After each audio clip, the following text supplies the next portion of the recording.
Добър вечер, започва днешния епизод на Контракоментар. За съжаление, отново имаме технически проблем и днес ще бъдем само в YouTube, но така или иначе вече дадох препратка към днешния епизод на тези от вас, които гледате и очаквахте днешния епизод в Facebook. Ще бъде само в YouTube. Благодаря ви за търпението и се извинявам за няколко минутното закъснение. Днес имам двама събеседници, Димитър Бечев и Джелал Незири. С тях ще обсъдим темата за българската правителствена делегация, премиера Петков, външния министър Генчовска и заместник-председател на Народното събрание господин Вигенин са на посещение в Скопие. С двамата ми събеседници и с господин Бечев и с господин Незири ще говорим на тази тема. Първият ми разговор е с Димо Бечев. Накратко, по едно изречение за двамата. Господин Бечев е преподавател в Оксфордския университет и е гост-изследовател в фонд Карнеги Европа. А Джелал Незири е политически анализатор и директор на Център за разследваща журналистика SCOP Скопие в Република Северна Македония.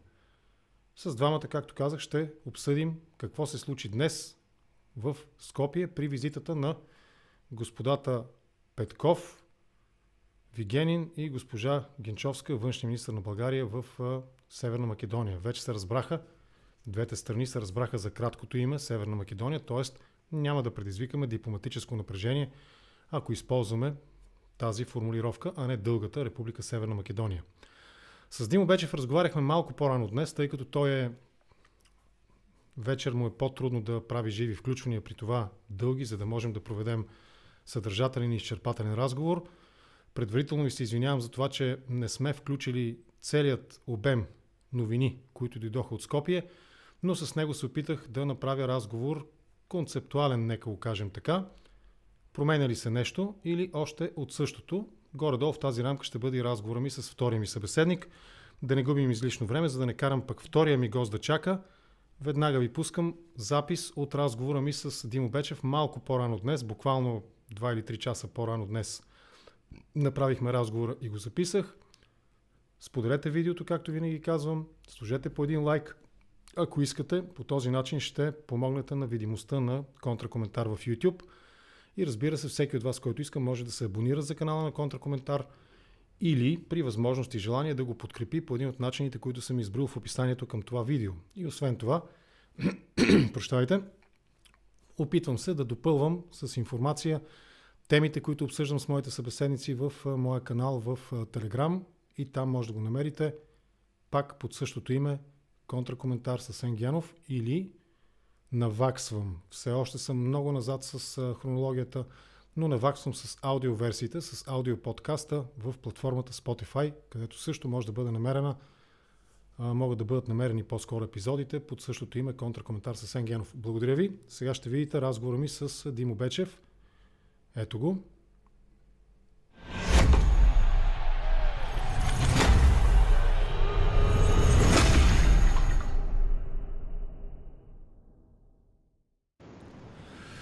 Димо, здравей! Благодаря ти, че прие поканата за този разговор. Разговаряме в деня, в който високо поставена правителствена делегация, начело с премиера господин Кирил Петков, външния министър госпожа Генчовска и заместник-председател на парламента господин Вигенин са на посещение в братска република Северна Македония.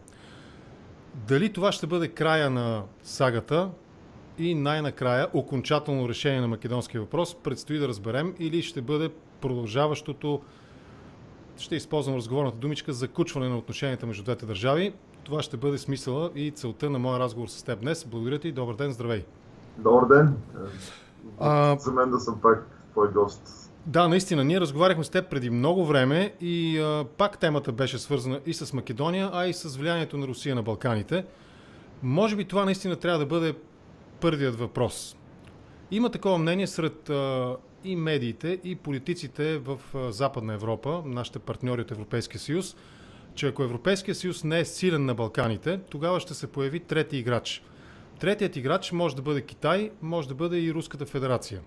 Обяснимо е, ако говорим за Русия, през историческото наследство, особено в сантиментите на българите, но понеже знам, че това е в твоята буквално изследователска и аналитична сфера, ролята на Русия на Балканите, може би е необходимо да обсъдим започвайки разговора за отношенията между България и Северна Македония? Преувеличено ли е, какво точно е и в какво се изразява влиянието на Русия на Балканите? Ето, това е много дълъг разговор и може ще отклоним и темата, но аз съм на мнение, че с или без разширяване Русия ще присъства, защото тя има много входни точки. Като се почне от зависимостта в енергийните системи, това в България е доста ясно изразено, но също така в съседна Сърбия. Особено сега около тези развитие на европейските енергийни пазари. После като се продължи през наличието на политици и обществени организации, които са идеологически близки на Кремъл и споделят антизападни настроени, пък и в някои случаи ценности, в други случаи по-скоро така корисно вземат позициите на Кремъл. И като имаше някакво историческо наследство, пък и религиозни връзки, което са в Македония малко по-особено, ясно е, че дали сме в Европейския съюз, дали сме извън него, няма как Русия по някакъв начин да не присъства. Вече въпрос е по какъв отговора на елитите, на институциите, как използват това присъствие. Защото той има някои позитивни аспекти, сега няма да се лъжим. Примерно някои факти, че в България живеят руснаци от средната класа, не значи, че те са агенти на Кремъл. Те, може би са хора, които се кефят на Навални и са поддръжници на опозицията. Не трябва да гледаме само през тази призма, че всичко е заплаха, което идва от там. Но в други случаи очевидно става дума за активи, политически играчи и политически канали за влияние, които са против държавните интереси на България и пък и нейните съседи. И тук е важно да видим какъв трябва да е отговора от страна на нашите институции и как ние трябва да говорим за Русия. Но пак да не се отклонявам от темата, защото Македония са сама по себе си тема. Да, понеже стана дума за националния интерес на България, възможно е да бъде дефиниран извън историческите спорове и извън споровете за правата на човека, човешките права на македонците с българско самосъзнание или вече не знам какъв е политически коректният термин. Та възможно е да бъде дефиниран този национален интерес на България по отношение на Република Северна Македония днес в смисъла на разширяването на Европейския съюз, процес, който се определя от водещи европейски държави, от ЕС държави, като стратегически важен. Независимо от втория план, някои виждат лицемерен интерес този проблем да не бъде решен между България, спорът да не бъде решен между България и Македония. Въпреки това, основният наратив е, че стратегическият интерес на Европейския съюз е да се разширява в посока Балканите, Западните Балкани, така наречения. Има ли решение този спор? И има ли отговор въпроса за националния интерес на България по отношение на Македония и Европейския съюз? Тук има няколко въпроси, така смесили заедно. Нека да тръгнем от българския интерес. Мисля, за мен поне очевидно, че България има интерес и това всъщност никой не го и оспорва. Някакво сближаване по линия на икономиката, по линия на инфраструктурна свързаност и по-интензивни контакти между хората от двете страни на границата. Това се случва с или без нас като коментатори или като държавни служители и дипломати. Това процес си тече спонтанно. Само отидете на Боровец, накарате ски и ще видите колко много хора от Македония там си прекарват ваканцията, като и такъв по-банален пример. И всички български партии, не съм видял някой да го оспорва този национален интерес. По-скоро вече отиваме в битките за историята и за символиката, как там може да решим проблема, как да наложим своята гледна точка, която 80% от българите мислят, че алтернатива няма, те са на правата страна. И тук съм малко по-скептичен дали има някакъв начин да се разреши спора, защото в Македония техния разказ за миналото е установен и той определя тяхната колективна идентичност. Няма как по линия на дипломатически натиск, по линия на смесени комисии, използване на вето да се постигне някакъв коренен прелом. Ако има някакъв начин, то е по линията на диалог и на отворен разговор, който обаче да не е с фиксирани някакви репери, с крайни срокове и обвързан с присъединяването на Северна Македония към Европейския съюз. И тук искам малко да избързам в разговора. В българското общество едва ли не се наложи мнението, че ние дигаме ветото и те утре стават членове на Европейския съюз, което не е вярно. Предстои поне на десетилетия на преговори, ако Северна Македония има късмет и всичко върви в правилната посока.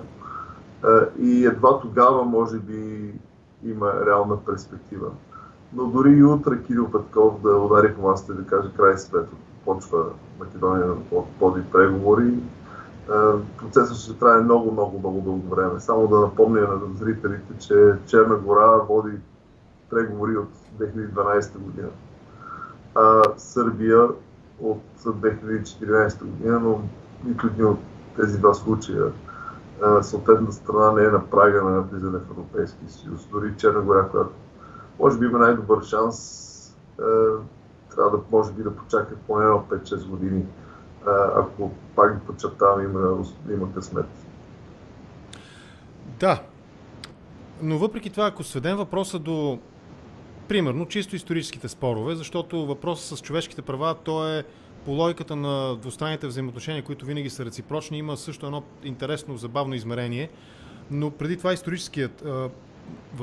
историческото измерение. Македонската страна сякаш е категорична, поне тези сигнали, които аз чувам, тази информация, която стига до мен през медиите, е, че те няма да се съгласят на никакви задръжки от българска страна или опит за ревизия на тяхното историческо минало.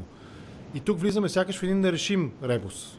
Македонците българи ли са били преди време? Опростявам умишлено, разказа. Или са отделен, не знам как да го кажа, отделна нация, отделна етническа група или какъвто е пак коректният термин. Този въпрос, струва ми се, е нерешим при една взаимно твърда позиция, симетрично твърда позиция от двете страни. Не е ли така? Да, съгласен съм, че не решим. Най-доброто, което може да се надяваме, е някакво съжителство или мултиперспективност на двата разказа и в същото време възможност на хора от професионални историци, които се занимават с тези теми, но не от националистическа гледна точка, като включвам и македонския национализъм и българския, има достатъчно пространство и поле за разговор и възможност съвместни проекти. Защото това, което ние имаме като идея за Македония в миналото и това, което Скопие се разказва, е частица от историята. Ако си правим илюзията, че преди 100 години всеки македонец е имал национално съзнание, грешим, че това е било нещо най-важно в неговото житие, а не как да изкарва на същия, как да ожени децата си, как да преживее с поредния катаклизъм. И това е малко изкривяване на гледната точка, защото историята не е само националната история, тя е и историята на обществото и микроисторията, малко да влезем в тези води. И ако почнем да вземем тази перспектива отдолу нагоре, така да кажем, там има много провокативен разговор. Някой да пише историята на град Скопие, да речем, какво се е случило, без да влиза в категорията този македонец ли, он е българин ли е бил. Искам да кажа, че нашата историческа наука и македонската историческа наука не е задължително са на бойна нога и да се бият само и само, защото са се фокусирали върху този въпрос за националната идентичност. Другото е, че не мисля, колкото повече държавата е изкарана от националната идеология, от историята, толкова по-добре. Един начин, който може би е така обещаващ, но едва ли ще се случи, за съжаление, с тази комисия, е да се бъдат привлечени специалисти по балканска история и конкретно историята на региона Македония от трети държави, от Запада. И тук мога да спомена някакви имена, но да не така натоварваме зрителите. Но е добре да кажем, Стефан Тропс в Германия има определен принос. Стефан Тропс. Да. Да. И по този начин може, или пък в Брумбауер, пак в Германия, Бернар Лори във Франция. Това ще покаже, ще даде друг тон за дискусията и може би ще се родят някакви съвместни проекти, съвместни идеи, а няма да играем игра с нулев резултат, или си българин, или си македонец и да разделяме на наше и ваше историческото наследство. И тук само да вметна, че тона, който зададе Кирил Петков, е правилният, че трябва да се деисторизира дискусията, акцентът да бъде поставен другаде. То по-точно върху реалните проблеми на хората. Защото тя ги интересува как да се качиш на самолета и да пристигнеш в София по-бързо, за да можеш да направиш връзки и продължиш следващия полет към някаква друга дестинация, да речем. Защото Софското летище е малко и там няма толкова много различни възможности и билетите струват повече. Как да получиш образование в София или пък да направиш бизнес в Скопие, ако си българска фирма. Тоест, предизвикателствата и дневния ред на настоящето да вземе превес. Според мен това е така по-продуктивна линия на работа, защото тук имаме решения, които не са с нулев резултат, всяка двете страни може да спечели. Но сега да не бъдем наивници, този исторически спор няма как да бъде решен и той дори сега, ако България по някаква причина намери компромис и дигне ветото, не би се очудил в бъдеще пак да изникне на дневен ред. Защото може да има и ново вето. И това македонската страна го знае. Има 30-35 преговорни глави. Всяко отваряне и затваряне на преговорна глава става с единодушно решение в съвета на Европейския съюз. Тоест, ако възникне някаква политическа криза или пък има избори в България, нищо чудно пак да има някои вето или някакви глави да бъдат блокирани по преговорите. Както, ако си спомняте, стана с Турция още през 2006 година, след началото на турските преговори, когато Кипър започна да блокира преговорни глави. Така че сценарии всякакви. И историческия спор няма да бъде разрешен днес или утре, той ще продължи по една или друга форма да живее. Очевидно, че има хора от двете страни, които така получават дивиденти от експлоатирането на този исторически спор, градят кариера или пък някакви политически ползи реализират. И за мен, ако са отговорни лидерите в Скопие и в София, тяхната задача би била по-скоро да държат този исторически спор, който, както казах, реално няма разрешение, под контрол. И не му позволява той да се превърне в огромен препъни камък. Да. В двустранните отношения на цената на пожертването на някакви реални и материални интереси. И с наличието на такива сили и актьори в България и в Македония, които се опитват всячески да спечелят политически дивиденти от разгарянето на споровете, според мен, ако имаш отговорни управляващи и правителства, тяхната първостепенна задача е да контролират спора, за да излезе извън контрол и да не нанесе някакви щети с оглед на реални интереси на двете общества. Добре, няма как да не се върнем поне един път на темата Русия. Аз разбирам идеята, оценявам я положително и мисля, че би срещнала подкрепа наистина някаква неутрална трета страна, учени, историографи и така нататък, експерти по Балканите, да участват в този процес. Дали на ниво, аз не знам, историческа комисия, както преценят по-умните от мен. Но тук според мен съществена роля играе и руската историография, тяхната концепция за Балканите, доктрина, геополитически интереси и така нататък. Имаше наскоро един филм, който коментирах с това колега историк Стефан Дечев. Една вяра, една религия, един език, мисля, че се казваше, не е толкова важно заглавието, силно пропаганден инструмент, в който ролята на България изобщо много рядко се споменава, основно в негативен контекст, критичен, именно по отношение на Северна Македония. В този смисъл ще има със сигурност възражения. А защо няма, примерно, руски учени? Руската историография и Балканите. Ами то нищо не пречи руски учени да бъдат привлечени, защото не всички руски учени са пропагандисти или имат такъв дневен ред, нещо да покарват великодържавната идея, да показват, че всичко почва и свършва от Кремъл. Ако критерий е чисто професионален, защо пък не и руски изследователи? Ако имат какво да допринесат, имат съответната научна кариера и публикации. Да, разбирам. Решим ли другия въпрос? Окупацията на Македония от нацистка, те го наричат фашистичка ли, какъв е точният термин в България. Този въпрос също решим ли при условие, че самата България сякаш няма удобна позиция, която да вземе и да изрази. Имаше сякаш едно-две плахи опит за извинения или съжаление, изразяване на съжаление, но ние нямаме ясен отговор на това какви сме били там. И това според мен няма как да бъде решено, защото ако се върнем малко назад в времето и помислим за създаването на македонската нация, тя очевидно е свързана с антифашистката борба. Националните строители са партизаните и то тези комунисти, които са били най-тясно свързани с Югославската комунистическа партия. Ако бъде преразгледан разказа за какво е станало през 40-те години, значи подриване изцяло на македонската национална идея в този вид, който... Сегашния вид, да.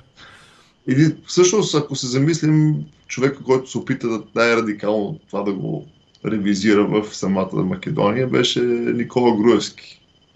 Само, че той, тъй като ВМРО ДПМН е дясноцентристка сила и се роди като опозиция на Югославия, конкурираше с тези посткомунистически сили с СССМ, неговият исторически разказ върна филма назад към античното наследство. Тоест предложи някаква нова версия за македонската идентичност, която не е толкова свързана с Титовия период, с партизаните, макар че всъщност ДПМН и тя ги беше вкарал в разказа, но подчерта древните корени, македонското име като някаква така хилядолетна традиция, именно с цел да излезе от югославския наратив. Да излезе от югославския наратив. И там се родиха чудовища, както и те виждаме какво се случи в градската среда в Скопие. И той там нямаш как да нещо друго да разкаже, защото ако акцентираш върху 19 век, историческото ВМРО, там границата с България и българската национална идентичност е доста флуидна. И това не е твърда почва, на която да стъпиш. Докато Александър и Филип, за тях не знаем чак толкова много. Те не са писали за разлика от македонските дейци от преди 100-120 години. Не са публикували вестници. Там интерпретациите са отворени. Да. Плюс това и чисто международно бранда Александър е много по-разпознаваем. За разлика от бранда Гоце Делчев. Примерно, така че там тръгна типизацията, но това беше единственият така по-мащабен опит, който беше подплатен с държавни средства, с така кампания, с тази антиквизация на архитектурното наследство, прекоряването на Скопие. И тя нанесе огромни щети на самата държава, на обществото, пък и на външната политика на тогавашната република Македония. Сега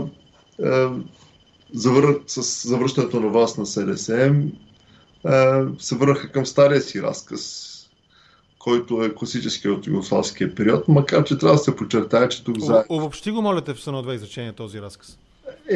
Разказът е все пак имало македонска народност още от средновековието, но ключовия момент, златния период е освобождаването от окупацията от страна на Германия и България и създаването на македонски национални институции, македонски литературен език и златния период, в крайна сметка и югославският. Да. който не е лишен от резон, защото отговаря в някаква степен на истината. Но трябва да подчертаем нещо друго, че Зоран Заев като премиер се опита именно с цел да така намери общ език с България, прагматично да лавира и там направи няколко смели изказвания по отношение на точно този период 41-44 за българската администрация и това беше политически риск, защото получи много критики и дори и обиди. За съжаление обаче от българска страна, официална България, по никакъв начин това не беше възнаградено така неговата политическа смелост да се противопостави на някои клишета. И в крайна сметка неговите наследници не виждам защо трябва да така правят компромиси, особено ако от българска страна няма да последват никакви насрещни стъпки.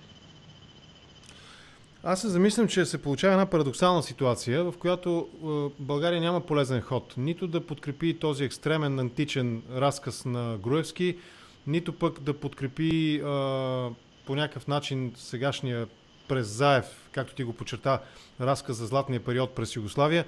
По една проста причина и двата разказа са достатъчно далеч от официалната българска историография, да го кажем така. Аз съм далеч от мисълта, че мога да преценя кое е правилно и кое е грешно, но отново сякаш се утвърждава мнението, че този спор е нерешим с средства на съвременната история. Греши ли? Да, не е решим, защото това са едни така национални позиции максималистични и те са градени на някаква националистическа идеология. Просто за мен решението двояко, пак с риск да се повторя. От една страна тези теми да бъдат изкарани от междудържавните отношения, пък сложени на някаква по-бавна писта, да не са в фокуса на внимание. От друга страна да се даде малко повече поле за изява на историци, които не ги занимават тая работа, българи или македонци, изследват други теми. Между другото, от македонска страна в комисията бяха вкарани някои по-млади колеги, които имат своя принос и мислят по този модерен начин.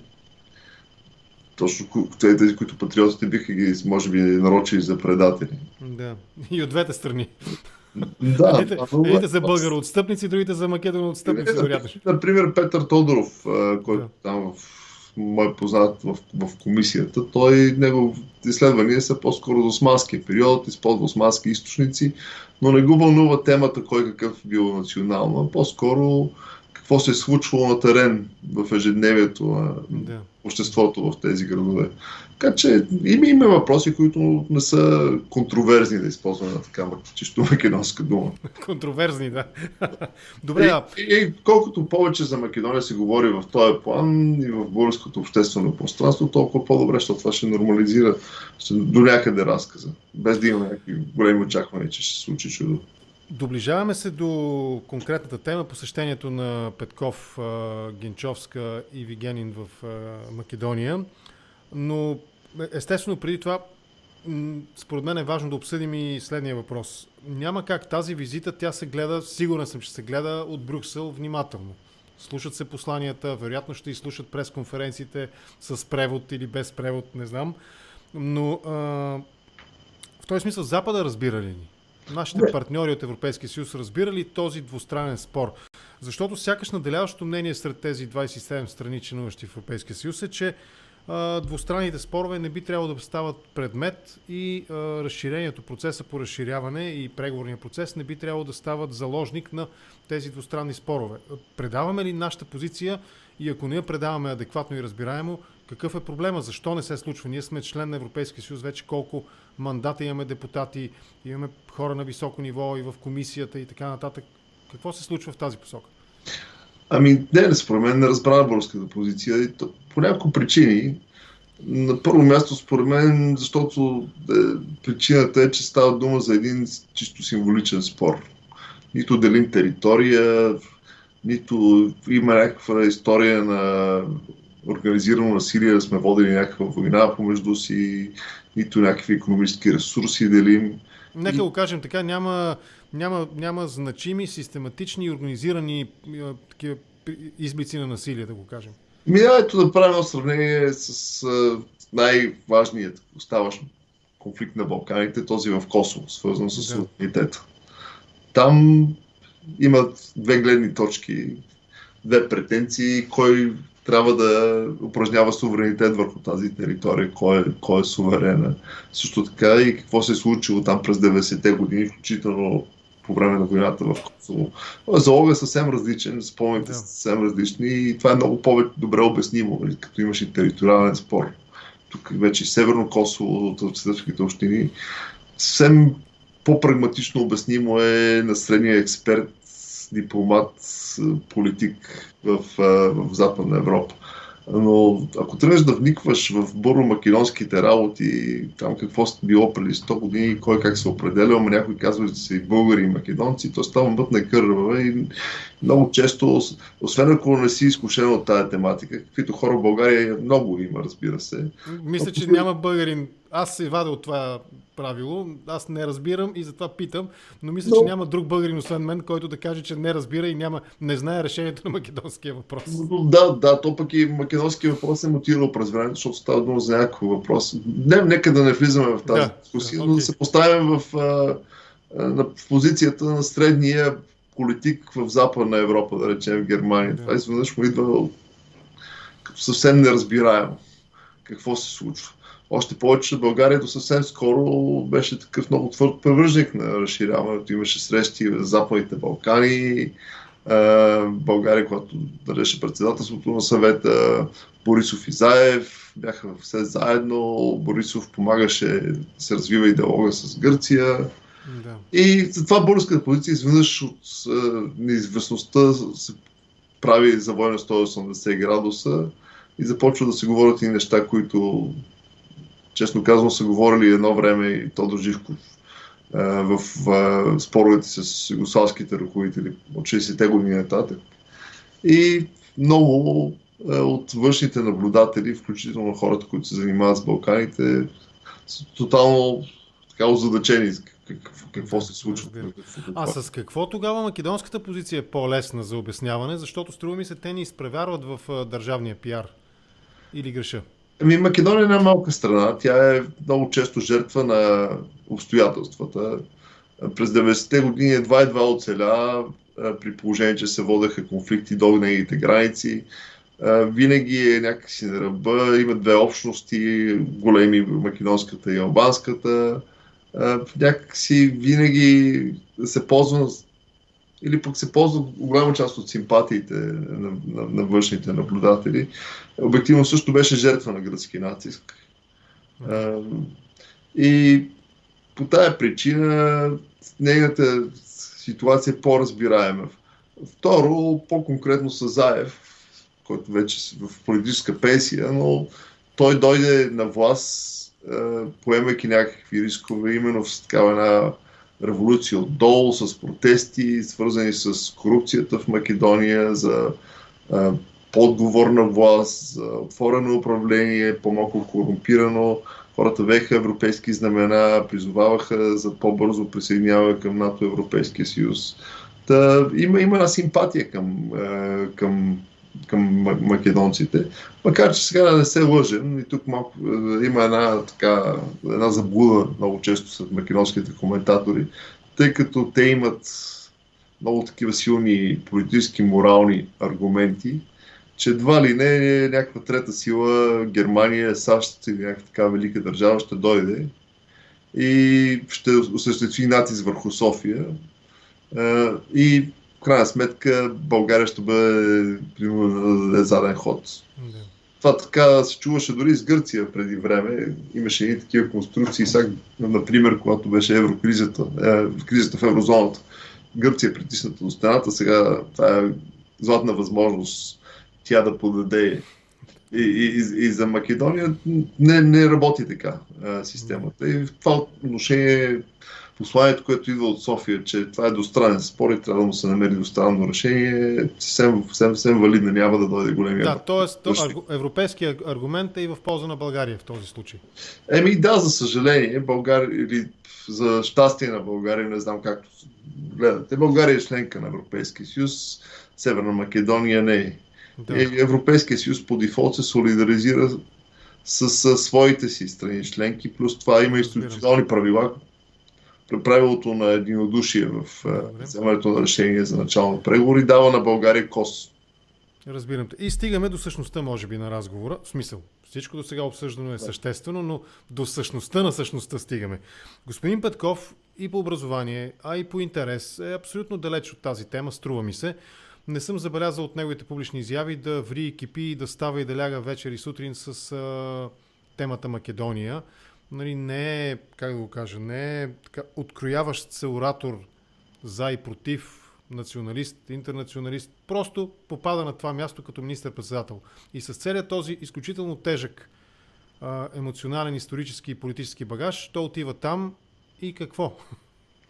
Ами, всъщност това, че няма някакъв багаж по темата, може би нещо положително. Макар, че пък като се замислим, тези, ето имаха багаж, да речем Красимир Каракачанов, то неговата позиция се измени.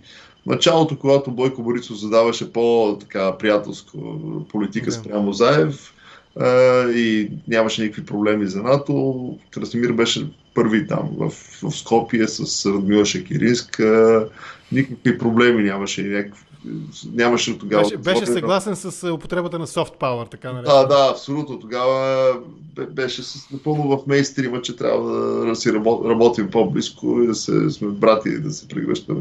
В един момент, когато наближиха изборите и се смени плочата, се мина към по-твърдо говорене, така се качи на трибуната и за една и ястребската позиция. И това е просто във времето, ако следим изявите.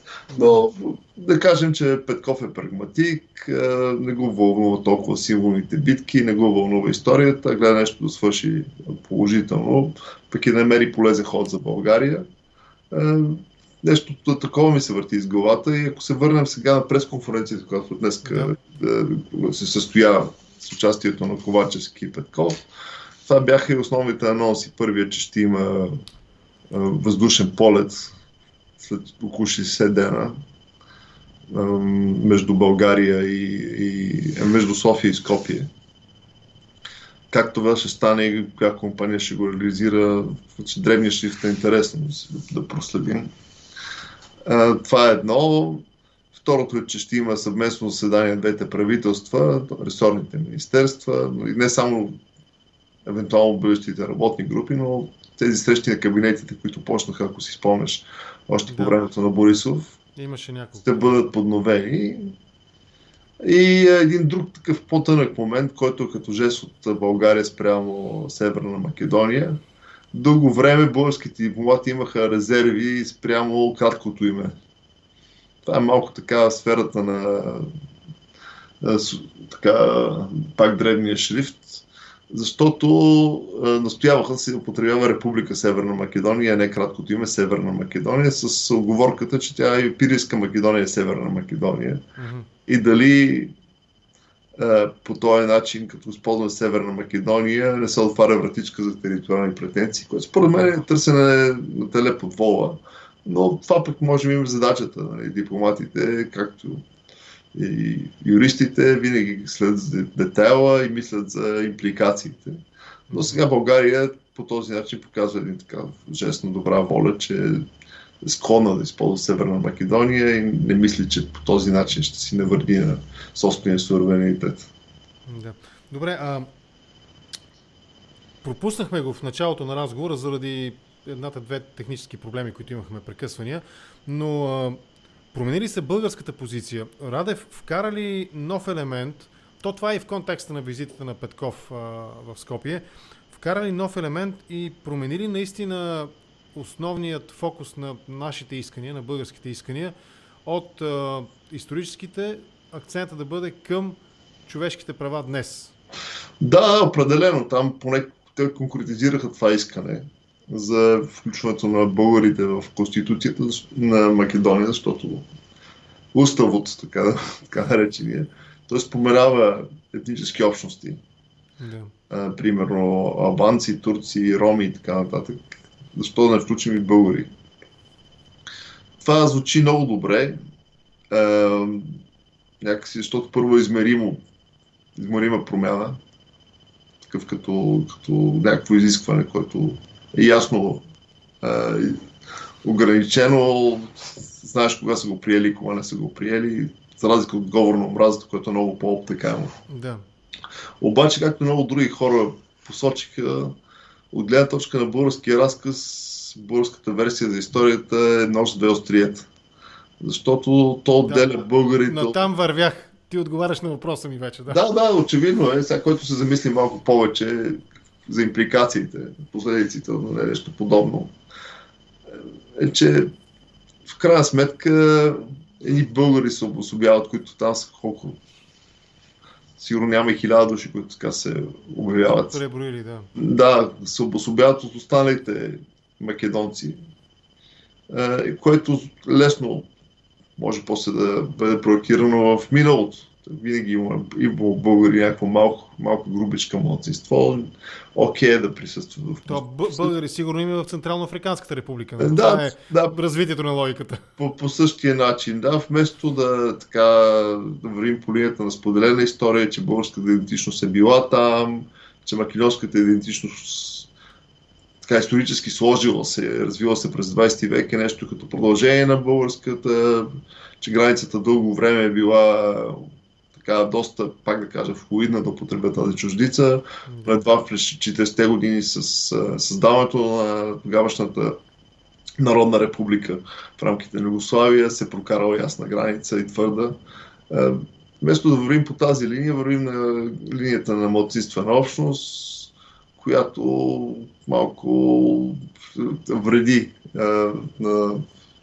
както на българската националистическа позиция, така и на цялата концепция как може да бъде разрешен този спор или поне да бъде поставен в някакви разумни рамки. Отваря ли вратата за реципрочни искания в България? Да, има. Българи в Македония има, ние признаваме. Да, и това е другото, че веднага се чуха там и гласове. И който пък противоречи на духа на разрешаване на тези проблеми, още от декларацията в февруари 1999, която приеха Иван Костов и Любчо Георгиевски, се вървеше по линията, че ние нямаме претенции за общност, те пък няма претенции у нас, всичко е в исторически аспект, дайте да гледаме в бъдещето. И така да се затвори тази глава с някакви общностни претенции за малцинства от двете страни на границата. Добре, разбрахме, знаем, нали, живеем, ти следиш и живееш известно време в България, прекарваш, знаем кой е Кирил Петков, знаем коя е неговата политическа сила, знаем коалицията, която управлява. Сега няма да те питам за ролята на БСП в този процес в исторически план и присъствието на Вигенин, какъв символ е, какъв знак е, но по-скоро ме интересува нещо интересно в Македония. Буяр Османи запазва поста си, продължава да бъде външен министър на Македония. Новият министър-председател, там тази едновременно промяна и запазване в политическото, какво ни казват? Какъв е новият министър-председател и какъв знак евентуално е запазването на Буяр Османи на поста? Новият министър-председател се опита някакси да се представи като човек, идващ от бизнеса, с прагматична ориентация, но с ръка на сърцето той си е партиен кадър. И то наследствен на социал-демократите, бившите комунисти. Ако не се лъжа, баща му е бил кмет на Команово. Той, разбира се, е бил в борда на Македонския телеком, но изглежда по партийно-квотен принцип. Учил в Харвард, но не е завършил всъщност няма степен от Харвард, просто е завършил това, което някакъв курс към Harvard Executive Education. Но да речем по-млад човек, с по-модерни разбирания, с икономически профил, въпреки така партийната му обремененост. Тоест в някаква степен копия на нашия министър-председател. В по-малка степен, защото не е бил в бизнес. Нашия няма това комунистическо партийно. Не е създавал някаква стойност, някакъв продукт, за разлика от Кирил Петков, не е бил ангажиран в гражданското общество, е вървял по партийната, по партийно-квотния принцип в кариерата си. Но да кажем по-млад, може би с по-прогресивни разбирания. Това, което много приятели, колеги коментират от гледна точка на вътрешно-политическия живот на Македония, че с оттеглянето на Заев и някакви хора около него, в Социал-демократическата партия, Социал-демократският съюз, тече реставрация на старите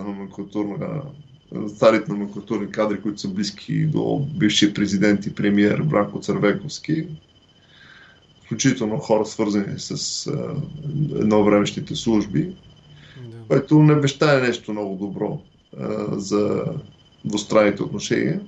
Но това е една хипотеза, нека да видим сега. Трябва хората, имам предвид двамата премиери, са седнали на една маса, говорят си, имат добри намерения. Да видим дали нещо ще реализират и ако има някакви опити за саботаж в Скопие, кой конкретно ги води, откъде стават. Нещо, което подчертах в коментара ми Свободна Европа, пък и много приятели обърнаха внимание, че Северна Македония беше назначила специален представител за спора с България в лицето на бившия премиер Бучковски. Да. Той беше... Да. Довърши, че им въпроси. И лош знак е, че беше уволнен. Някакси това ни казва, че... Точно това уволнение, за него исках да попитам. Той беше уволнен на практика, мисля, че в същия ден, в който господин Петков каза, че позицията на България няма да бъде променена, т.е. няма да бъде вдигнато ветото да използваме тези разговорни конструкции. Има ли връзка някаква или аз мисля конспиративно? Може и да има. Тук не смея да имам някакъв поглед, защото не съм разговарял с хора в Скопие, нямам някакви по-задълбочени познания, но дори без да знаем какви са точно причините, според мен това е лоша стъпка, защото значи, че няма такава готовност на политически диалог. Но дето се вика, ето сега имаме пък от българска страна някакъв такъв позитивен ход, защото отиде на крака Петков, даде им някакви отстъпки, смени тона на разговор, излъчва позитивна енергия. Да видим дали това ще даде някакъв тласък на двустранните отношения. Другото е, че и в България има достатъчно много съпротива. Това се пролича на този съвет за националната сигурност, където бяха така повторени, натъртени сегашните формулировки.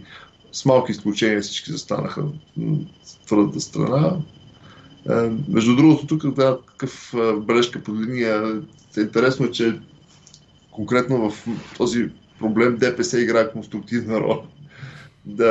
Илхан Кючук в Европарламента е докладчик за Северна Македония и общо ето позициите са му разумни, има добри контакти там, интересува се, върши добра работа. Но това е изключението, което потвърждава правилото за ДПС. Поне в този казус да има някаква добра роля, това по никакъв начин не е индулгенция за това, което тази партия натворила в други области. Добре, да приключваме. Не искам да ти губа прекалено много време днес. Сега ще се впусна в една абсолютно спекулативна импровизация. Слушайки те за позициите и на България и на Македония, Северна Македония, с които влизат или продължават, правят опит да влезат в преговор ефективно. Аз не знам защо си спомням за позициите, с които Русия и НАТО влезаха в преговори и в момента течат на 3 етапа, мисля, че е този преговорен процес. Ясно е, че интересите са абсолютно несъвместими, няма как да бъде постигнато общо решение по трите основни точки на Русия, срещу които Америка сякаш има 99% или 75% различна позиция, твърдо, категорично несъгласие, нали, по 2 от 3, да речем. В този смисъл, спора между България и Македония, и Северна Македония, историческият двустранен спор, наемаш ли се да го ситуираш по оста изток-запад? Не мисля. Той си е сам за себе си и няма някакви такива пресечни точки. Да, абсурдното случай е, че България и Северна Македония нямат някакви разнопосочни интереси. Всъщност имат много споделени такива и затова това, което прави Петков, е хубаво. Истинските интереси са какво се случва с твоя семейен бюджет, как се развива твоето житие, битие сега. Дали ще летиш за София през Виена или Истанбул? Ето, пак да се върна, да стана банален на хората. На едно време от Скопия се летеше с някакви безумни полети в 4 сутринта, за да хванеш връзка в Будапеща. Ама не, аз съм го давал това също като аргумент и стоя за този аргумент. Защо трябва да ходят в гръцката Икеа, а не в софийската Икеа македонците? Да, и именно. Има много какво да се подобри. И това е дневния ред. И хубавото в случая, нещо да кажа така позитивен план, че въпреки тази поляризация на официалните позиции, аз чисто не виждам някакво изостряне на отношението на обикновените македонци спрямо българите, само българските граждани. Това не се предава надолу. И в междуличностните отношения, така чисто неформално, няма някакво напрежение, което свидетелства за някаква зрялост. Да, което е хубаво. Моето лично впечатление е горе-долу същото. Срещаш ирония, отговаряш с ирония. Срещаш сарказъм, отговаряш. Но оставаме приятели, продължавам да съм при тях на гости, продължават да ме хранят 2-3 дена, докато съм им на гости и продължаваме да си говорим, нали, приятелски на българо-македонски, колкото се разбираме толкова. Да, това е модела на взаимодействие. В крайна сметка, когато първият ти въпрос, като седнеш на една маса, не е ти какъв си, българин ли си, македонец ли си, или пък не почнеш спор за Гоце Делчев. Нали, в 99% от случаите твоя събеседник също няма да има някакви много задълбочени исторически познания, а почнеш да водиш разговор на по-такива битови житейски теми, колко струва, примерно, кило ракия в София или в Скопие и така нататък. Там темите за... Ракията. Да кажем ли пък бензина, нещо по-така прагматично, или частите за автомобили втора ръка внесени от Германия, тогава разговорът тече много по-плавно и по-продуктивно много често. Имам с това да приключим за цената на ракията. Се сещам за едно заглавие, една книга, която може би трябва да препрочита, защото не си спомням точно цитата как беше. Книгата на Ивлин Ло казва се "Развейте още знамена". И там някъде в предговора, мисля, че беше автора, или нали, предговора на автора или предговора на някой друг към книгата, ставаше дума за тази фраза, че чашите с уиски на масата за преговори могат да свършат много повече, нали, много по-добра работа от знамената. Нещо в тази посока беше. Ракията като средство за политически такъв парламентаризъм. То горе-долу посланието и на Петков е нещо този дух. Хайде не говори за ракия, говори за полети, за свързаност, за win-win. И това е по-нормалният разговор. Но да видим, нали, как ще се случи. Но пак да подчертая, хубаво българските зрители да разберат, че не е въпрос на живот и смърт. Дори ако си националист, имаш някакви резерви спрямо Северна Македония, притеснявате там как се говори за фашисти или не знам за какво. Ама не, ние нямаме самите, минахме през това, нямаме самите отговор на този въпрос.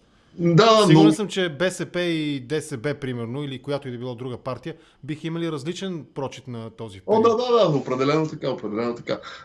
Присъствието на Вигелин е интересно всъщност, макар той е по происход, защото е от БСП, които имат някаква позиция за тая окупация. Все пак те са свързани с тази борба. От друга страна имат двоен багаж македонизацията, пък после и от Тодор Живково време пък резкия завой към твърдо националистическа позиция. И управлението с Симеон Сакскобургготски. Да. Как да кажеш сега, че баща му, нали, на твоя бивш партньор, нали, политически е бил там окупатор, нали, фашист? Но Кристиян пък има и отношение, защото от региона, от Пиринска Македония, и познава там местните хора, познава трансграничните проблеми, така че по-прагматичен план.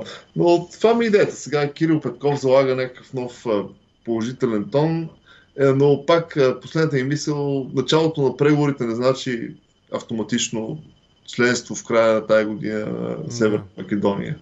Разбирам. И нищо не пречи на България да направи този жест. Разбира се, да изкопчи някакви такива отстъпки, които поне пред нажеженото вътрешно политическо мнение в България да оправдаят завоя. Но винаги си запази опцията пак да блокира преговорите, ако наистина стане някакъв огромен проблем. Този български национален интерес по никакъв начин не е пробит с някакво подобно решение. Добре, окей, това е интересен финал и добър. Българският национален интерес не е пробит с евентуално решение Македония да започне преговорите. Димитър Бечев от Оксфорд, благодаря ти много за този разговор и приятен и лек, успешен остатък от деня. Благодаря.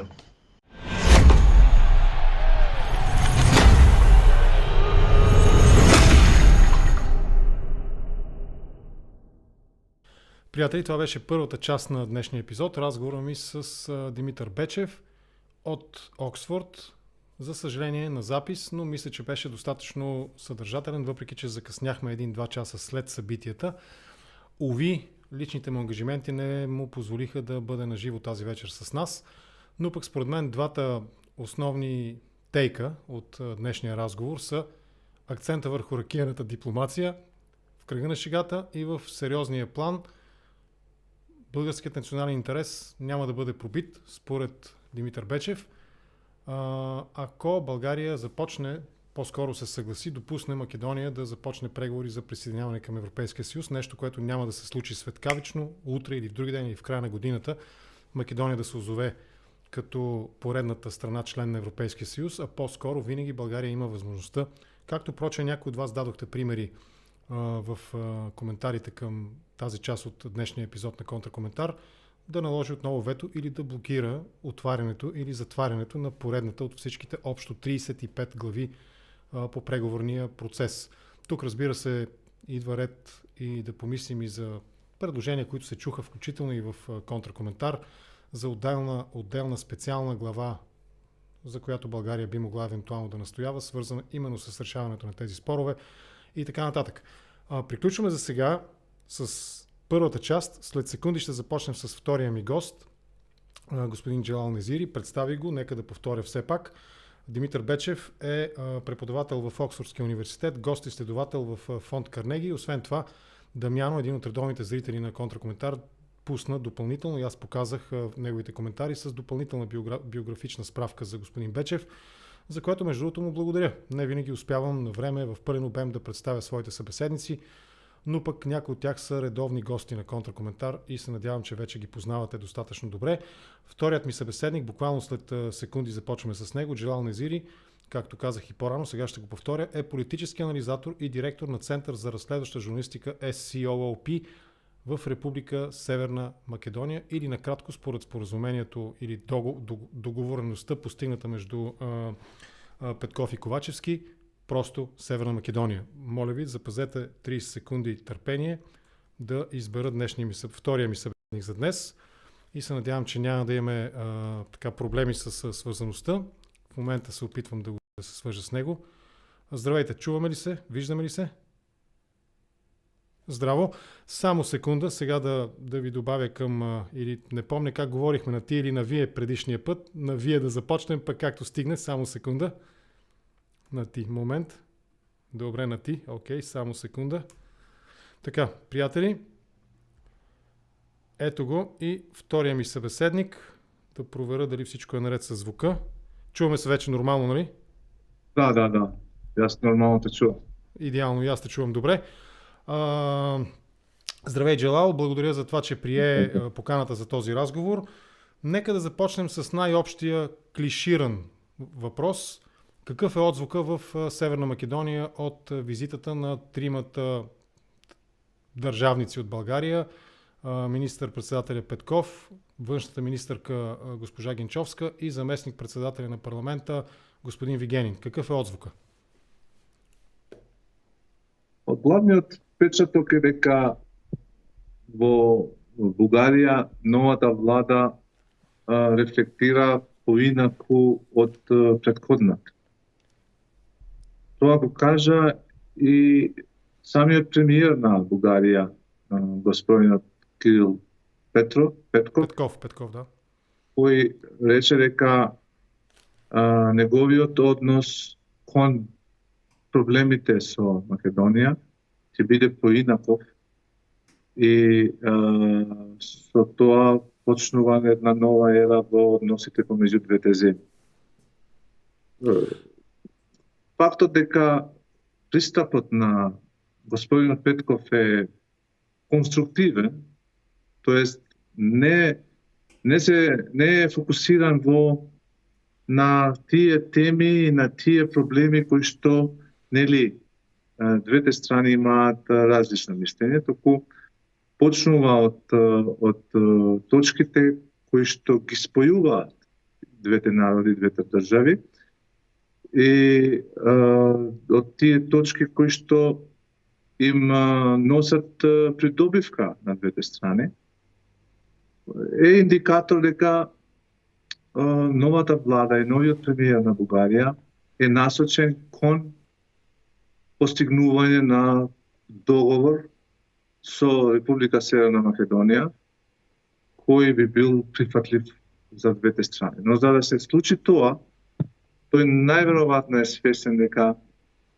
најпрво им треба да се подобри инфраструктурната поврзаност на двете држави, потоа да се потикнуваат взаемните соработки помеѓу двата народа, исто така да се интензивира соработката и во сферата на економијата, и во сите останати сфери, за на крај во една порелаксирана атмосфера и со едно поинакво јавно мислење од тоа што е присутно денеска во Бугарија, особено во Северна Македонија, да се пристапи кон решавање на главниот проблем.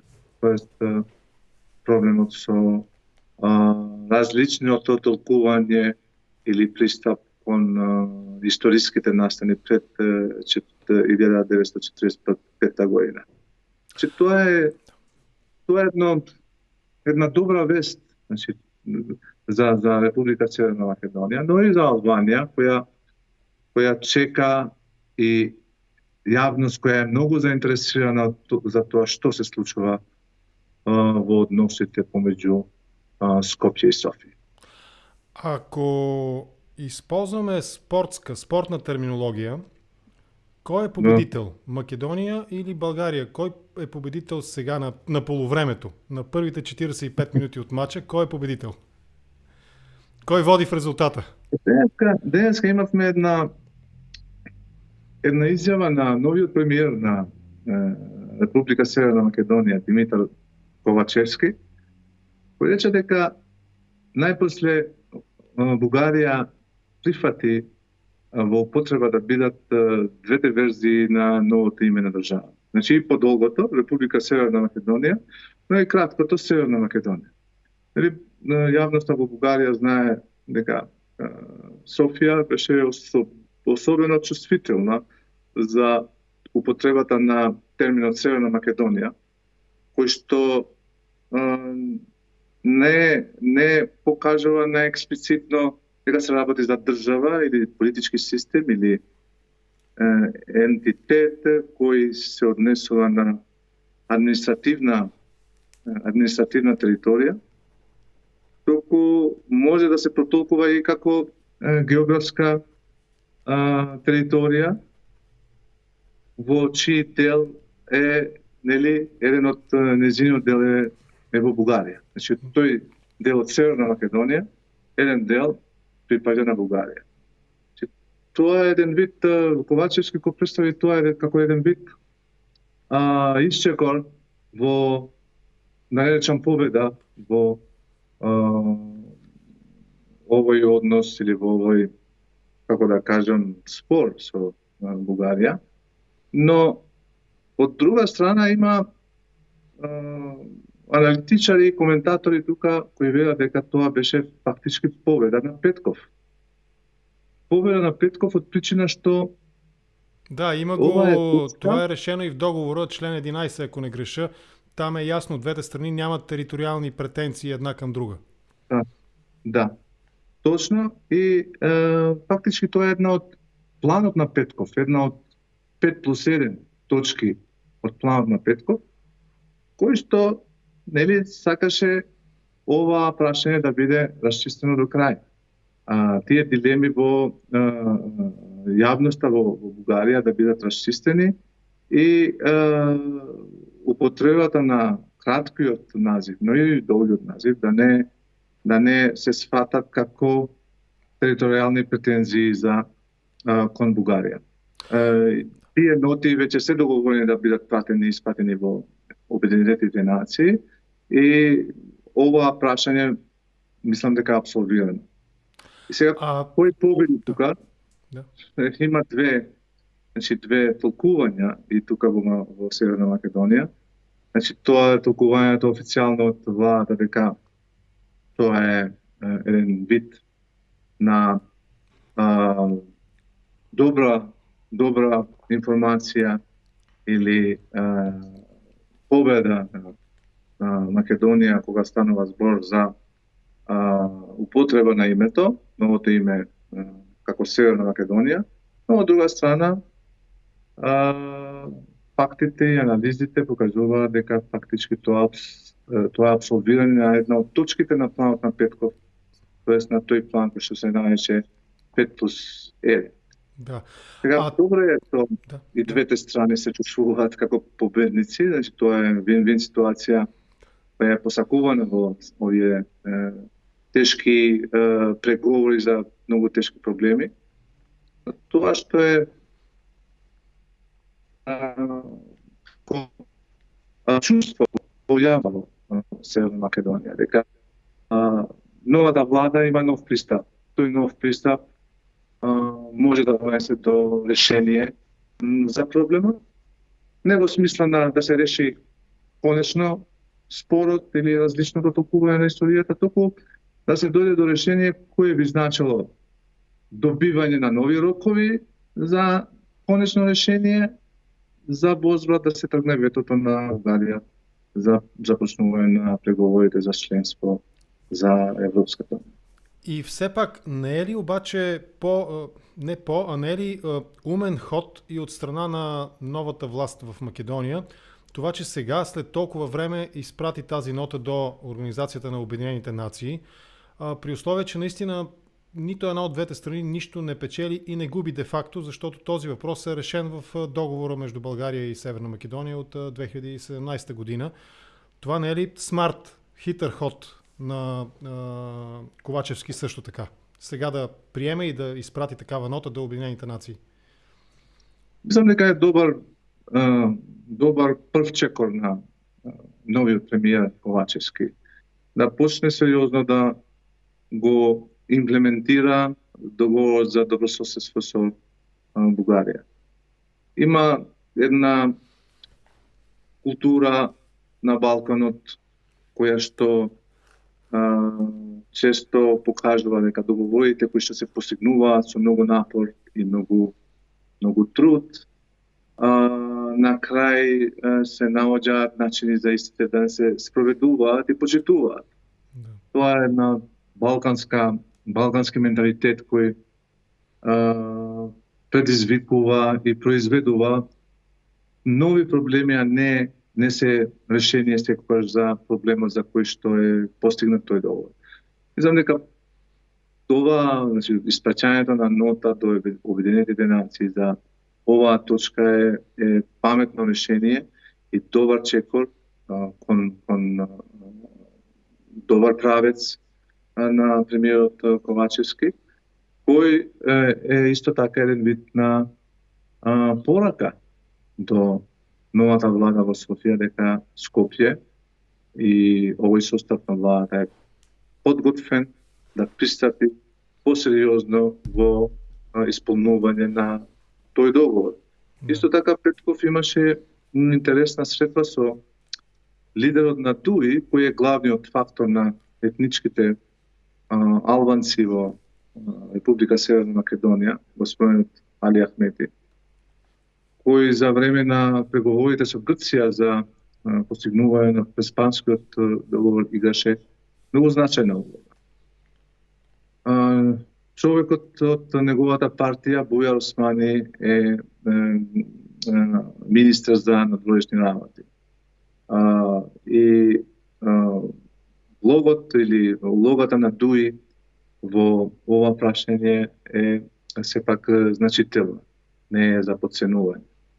Ахмети рече дека со Петков се согласиле дека Северна Македонија треба да го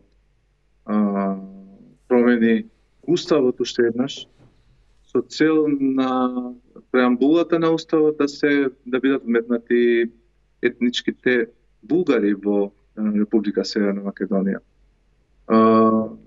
За ова прашање тој рече дека даду согласност како политички субјект, како политички фактор во Република Северна Македонија и како да навестуваше дека со ова решение би се направило голем исчекор кон изнаоѓање на посакуваното решение со Бугарија, кое би значило отворање на патот за интеграција на земјата во Европската унија, тоа е за започнување на преговори. А има ли реакция от Тирана на срещата, на развитието на събитията между България и между София и Скопје, между България и Северна Македонија? Па не успеав јас да видам или да прочитам некоја реакција од Тирана. Таму главна вест е посетата на Ердоган, која се случи денеска. И целата таа дебата околу таа посета која што ја предизвика беше главна тема. Да. Но сепак медиумите со големо внимание го следат секој чекор и секој настан кој се однесува на прашањето помеѓу Скопје и Софија. Уште повеќе што германската министерка која престојуваше во Скопје и Тирана потврди дека Албанија и Северна Македонија заедно ќе треба да го издадат патот до Европската унија и заедно би требало да ги започнат преговорите. Да. Таа поврзаност и таа врзана судбина на двете земји ја прави Албанија да биде многу заинтересирана за овој спор, а исто така и да биде инволвирана. Добре, малко за Македония да поговорим. Новият министър-председател Димитър Ковачевски, той е политик от кариерата. Не е нов политик, както нашият премиер господин Петков. Той как ще повлияе, как ще се ситуира СДСМ от Цървенковски до Заев? Ще има ли някаква промяна и връщане към една, как да го кажем, към един по-силен сантимент към Титовия период, например, който сякаш беше характерен за периода Цървенковски? Ковачевски е еден вид компромисна фигура на главните струи во Социјалдемократскиот сојуз на Македонија. Нели Заев се соочи со изборен дебакл на локалните избори лани, 2021 година, кога забележа пат на поддршката за 200.000 гласачи, тоест половина од неговото гласачко тело. И тоа несомнено дека беше производ или резултат на внатрешниот тивок бојкот на така наречената урбана фракција или урбана струја во СДСМ, предводена од Шекеринска, каде што нели има и огромно влијание и самиот Бранко Црвенковски.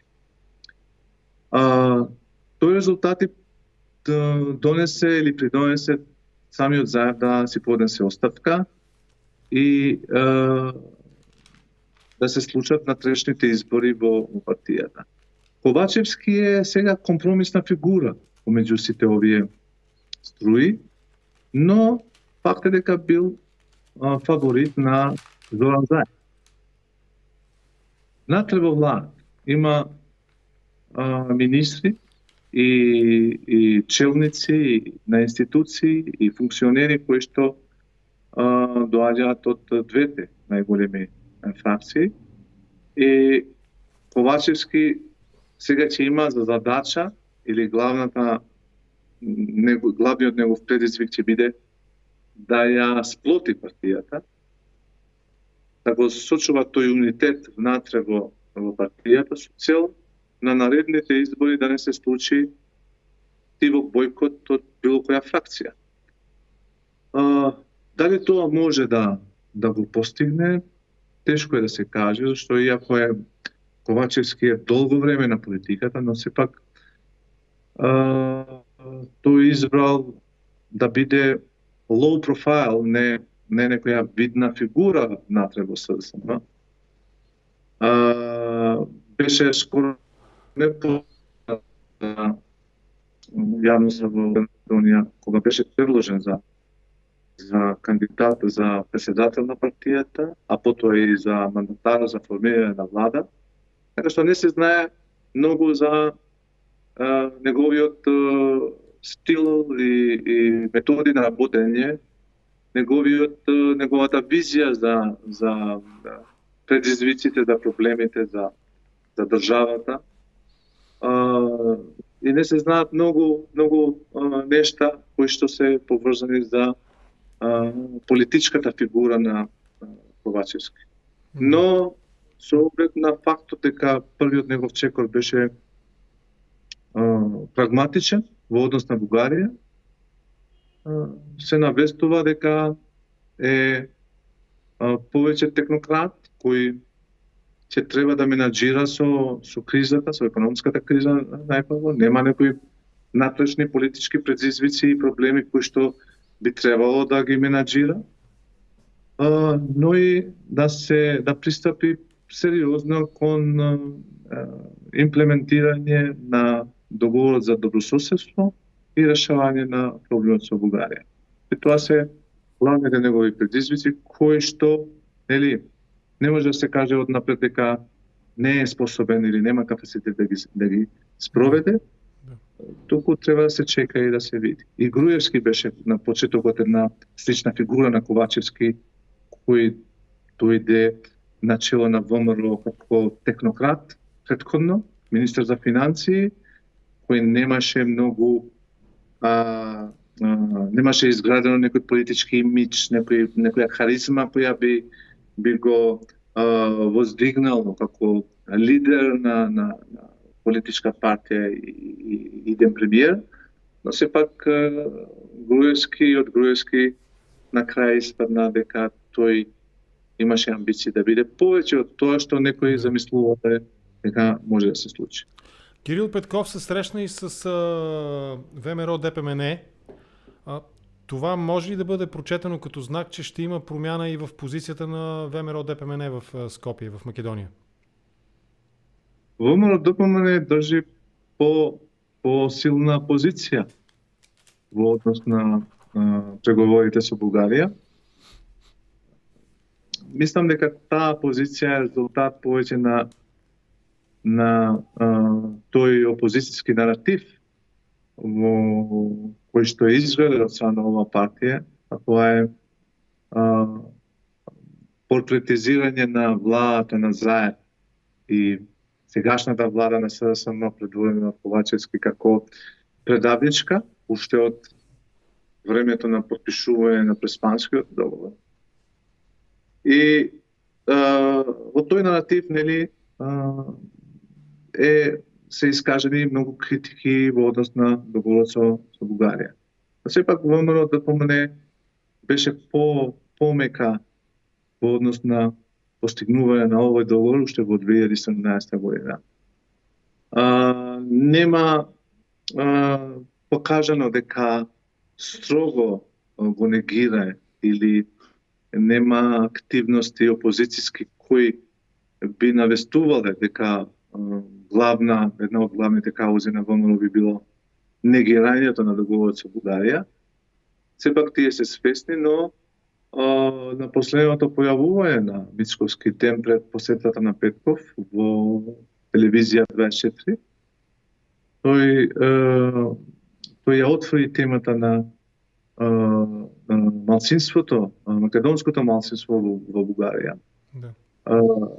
За која се спротистави на изјавата на вице-премиерот за европски интеграции од Македонија, кој рече дека Бојан Мајчич, кој рече дека не е работа на Македонија да се меша во внатрешните работи на Бугарија, кога станува збор за тоа дали треба да биде признаено постојањето на македонското малцинство во Бугарија.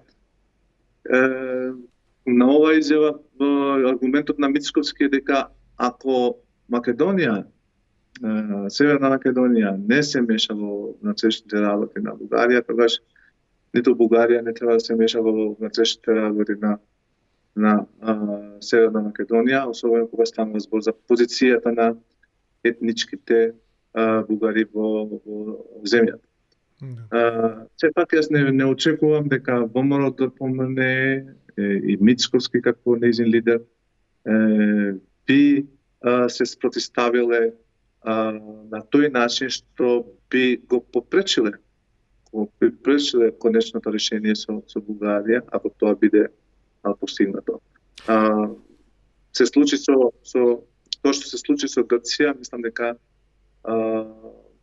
нели тој опозицијски активитет од ВМРО ДПМН кој беше насочен кон спречување на тој договор, мислам дека не може да се повтори во случајот со Бугарија. Тоест, въпросът, струва ми се, е кои настроения са по-силни в Македония? Настроенията за присъединяване към Европейския съюз или националистическите настроения, които и в България огледално, реципрочно, сякаш пречат на изострените до крайност такива настроения, пречат на нормалния диалог между двете държави? Кое е водещото в македонското обществено мнение за Европейския съюз или споровете фашистичка държава ли е била България или не? Кое е по-силно? Знаете, ако се зема јавноста како целина во Република Северна Македонија, која е шароналикава, не е етнички само македонска, туку таму околу 25% од населението се етнички албанци. Да. Како целина, јавноста е поделена. Значи, не дека етничките албанци сакаат или работат, како што рече екс-вице-премиерот Никола Димитров, кој како да сугерираше дека Бујар Османи како етнички албанец не треба да му се верува кога се работи во односот на Македонија со Бугарија. Че не дека етничките албанци се заинтересирани или се на страната на Бугарија, но факт е дека се заинтересирани проблемот да се реши што поскоро. Според анкетите, кредибилните што се спроведени во земјата, етничките албанци имаат најголема поддршка за европските интеграции.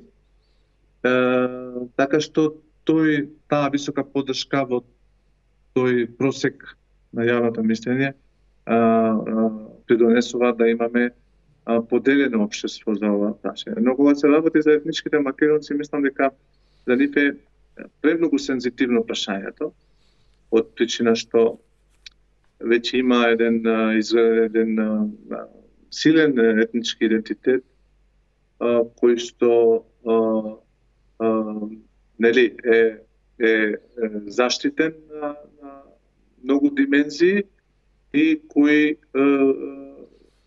предизвикува реакции за секој можен договор кој би бил протолкуван како договор кој би штетел на овој идентитет.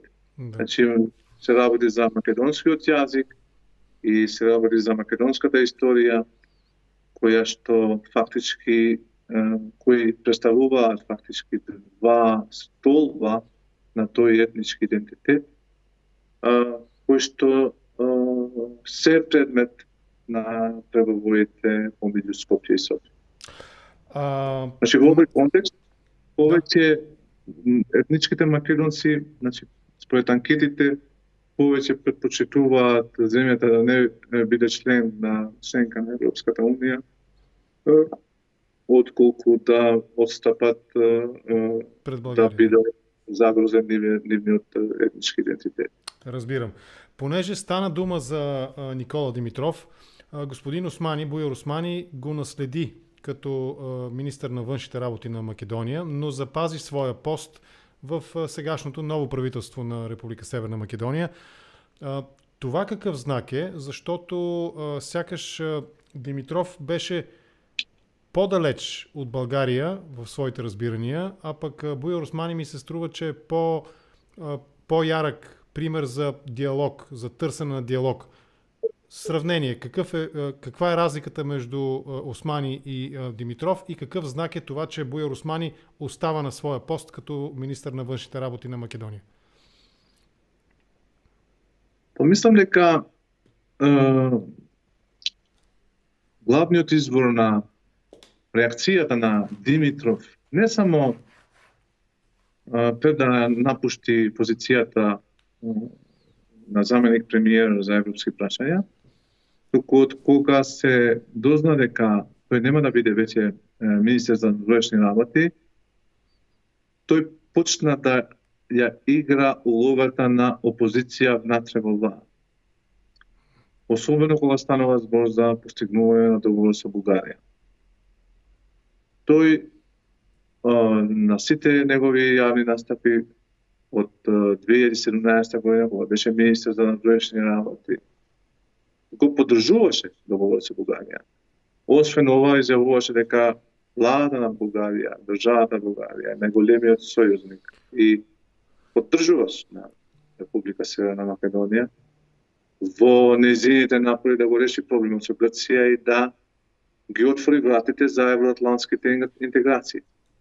Но, според мене,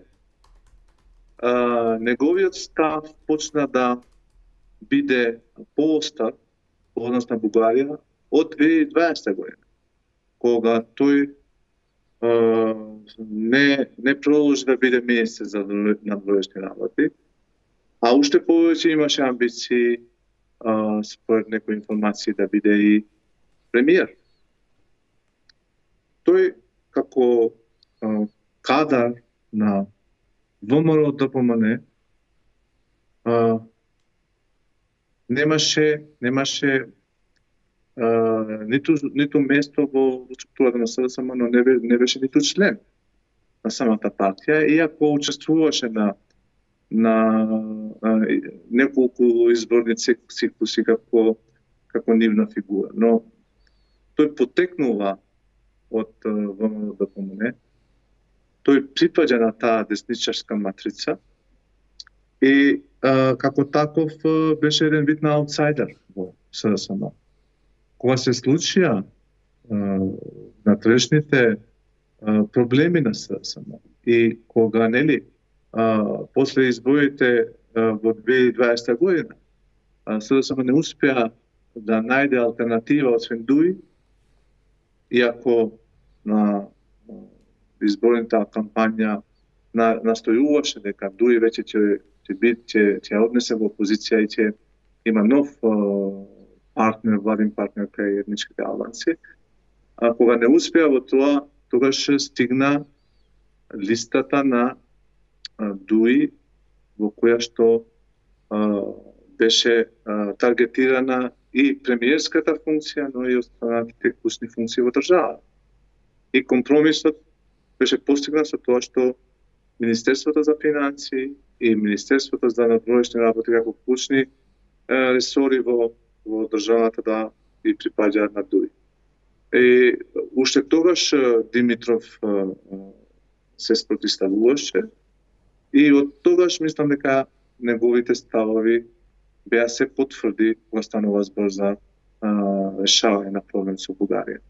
И неговиот настап пред да ја напушти функцијата, мислам дека беше еден вид на тестирање на јавноста дали има авторитет, дали има поддршка за да формира нов политички субјект или не. Дали со вакви ставови може да се постигне некој политички ефект кој би значил поддршка за него како политичка фигура или за некоја една политичка иницијатива, но се покажа дека спротивното. Мислам дека повеќето од јавноста го критикува еден ваков настап на Димитров, велејќи дека тој се води само од личните интереси се резултат на неговата неможност да биде дел од владата на Ковачевски. Така што јас верувам дека Османи како министер за надворешни работи е далеку по-стабилна фигура, по-политичка фигура кога се работи за вакви сензитивни прашања, за разлика од Димитров. Уште повеќе што нели за време на преговорите со Грција, двајцата беа главни актери во македонската дипломатија. Бујар Османи како вице-премиер за евроинтеграции, а Димитров како министер за външни работи.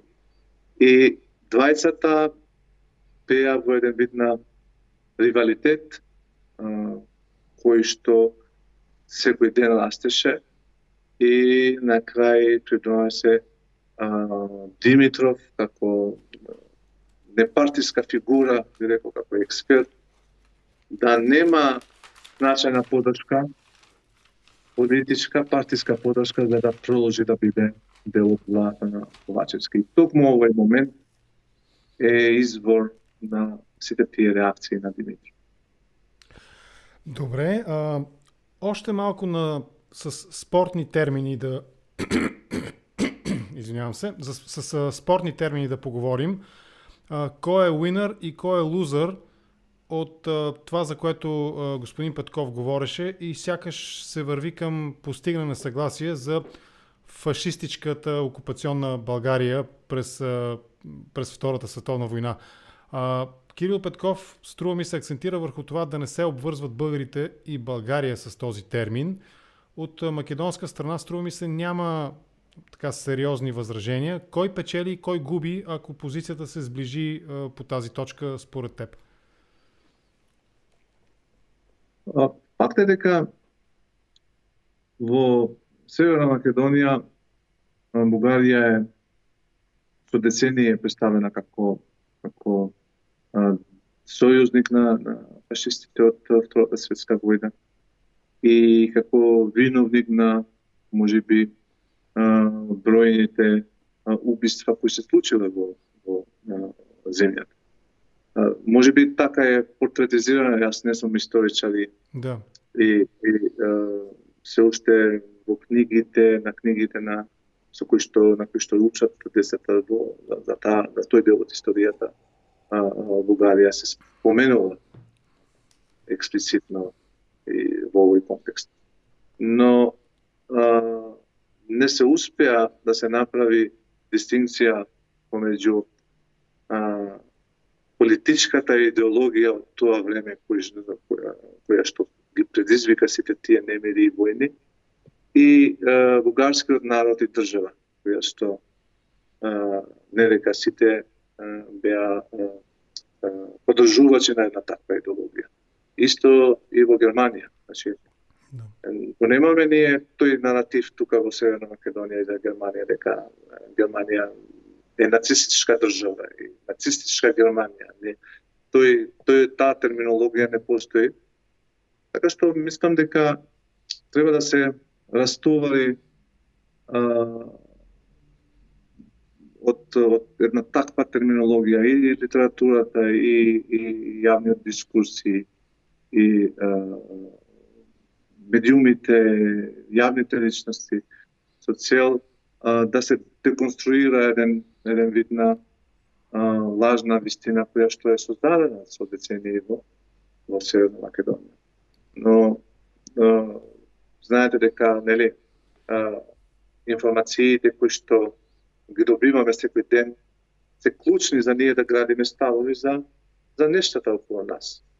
Што ако за 45 години после Втората светска војна едни такви информации се сервирани преку различни медиуми, од книгата како основен медиум па се до масовните медиуми, то беше многу логично да имаме едно такво расположение во Република Северна Македонија расположение кое секако треба да се смени и да се направи таа дистинкција со цел да не се генерализира една цела држава или еден цел народ со една таква идеологија која во 40-тите години предизвика многу војни и немири во Европа и во свет.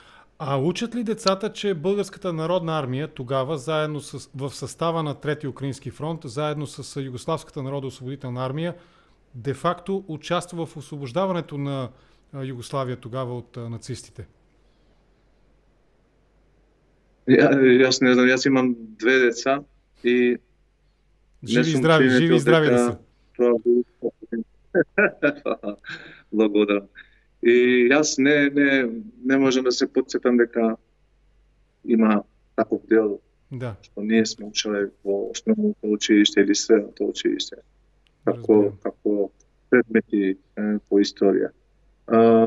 Може би има дел, не можам со сигурност да кажам, но лично искуство не можам да кажам дека ние знаеме дека и бугарската армија учествува заедно со југословенската армија во ослободување од нацизмот во тоа време. Да. Добре, да вървим към край на разговора. Има един интересен въпрос от господин Юлвер Муса, който ни гледа в YouTube. Аз ще го прочета. Въпрос към господин Незири.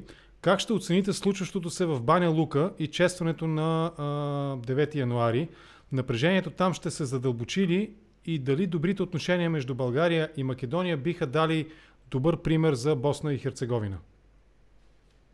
Извън темата България-Македония, но пак е в този контекст. Да, слушам.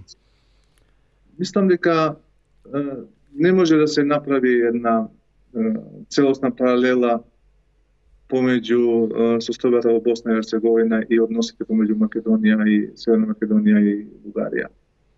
Во Босна и Херцеговина се работи за проблем кој што е потикнат од Милорад Додик, председател на Република Српска,